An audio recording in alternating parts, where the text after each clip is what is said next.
We've covered Governor Bob McDonnell of Virginia recently. Well, there was a huge story about how he's flat out corrupt. He had taken about $120,000 in bribes from a guy named Johnnie Williams, who's the CEO of a dietary supplement company named Star Scientific. And in return, he promised to promote the product and give him all these advantages. And the gifts he accepted were endless. I mean, a lot of his daughter's wedding was funded by this guy. He had shopping sprees for his wife, $50,000 for his wife. There was an expensive watch, a Rolex. So now that he's under fire, he's like, what are you talking about? Take stuff? I didn't take anything. He was just giving it to me briefly for a loan, and I was going to give it back. Well, obviously that's not true, but when he came under fire, all of a sudden he started returning a lot of money and saying, no, you guys had it all misunderstood. Well, the new update to this story is that he might be facing criminal charges. And it's fascinating because what they would charge him under is what's called the Hobbs Act. Now, I must admit, I didn't know about the Hobbs Act until I read this article, but the Hobbs Act, quote, prohibits elected officials from taking money or other items of value in exchange for the performance of official duties. The response from the McDonnell group is basically, that's not really illegal. And here's why I'm endlessly fascinated by this story. He's kind of right.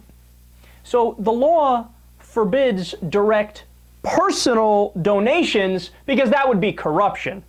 But according to the Supreme Court, and you guys know this, in a series of cases, including the now infamous Citizens United case, you can give unlimited money to super PACs or campaigns, which is the same thing. It's the same thing. It's the exact same end result. You're giving money to the politicians. 93% of the time, the politicians that raises the most money ends up winning. And then when they get in office, they pay back all of the corporations and the special interests and the rich people who funded them to get into office. I mean, to think that, and here's the point. I'm not defending Bob McDonnell because what he did is obviously unethical and wrong. But the point is, if we all understand on a visceral level, and it's true that what Bob McDonnell did was wrong because it's corruption, why would it be any different for the super PACs and for the campaigns?